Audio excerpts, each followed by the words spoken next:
আসসালামু আলাইকুম এভরিওয়ান, সবাই কেমন আছেন? আশা করি অনেকটা ভালো আছেন। আমি আপনাদের মাঝে আবার একটি কিছু না বলা কথা নিয়ে হাজির হয়েছি। চলুন ভিডিওটা শুরু করা যাক। ভালোবাসি বলেই তোমাকে এই কথাটি বারবার বলি না।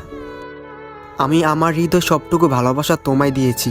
সে অনেক আগেই আমার এই নীরবতা জানি তোমাকে খুব একটা ভাবায় না, কিন্তু আমিও জানি যখন আমি তোমার কাছে থেকে দূরে থাকবো তখন তুমি আমার এই না বলা ভালোবাসা বুঝতে পারবে। ভালোবাসি ভালোবাসি ভালোবাসি, এটা বারবার উচ্চারণের মাধ্যমে কি সত্যিকারের ভালোবাসা প্রকাশ পায়? মনে হয় না। ভালোবাসা হলো না বলা সেই সব আচরণ যা তুমি মনে মনে ভেবে একা একা মুচকি হাসো। ভালোবাসা হলো তোমার সেই সব স্বপ্ন যা তুমি একা একা দেখছো, কিন্তু তুমি স্বপ্ন পূরণ করছো অন্য কারো সাহায্য যাকে তুমি অনেক বেশি বিশ্বাস করো। ভালোবাসা হলো তোমার একটি না বলা আবদার, যা বলবো বলবো বলেও আর কখনো বলা হয়নি, কিন্তু হঠাৎ করে কোনো এক ঘুম ভাঙা ভোরে এই আবদারের মানে বুঝতে পারা।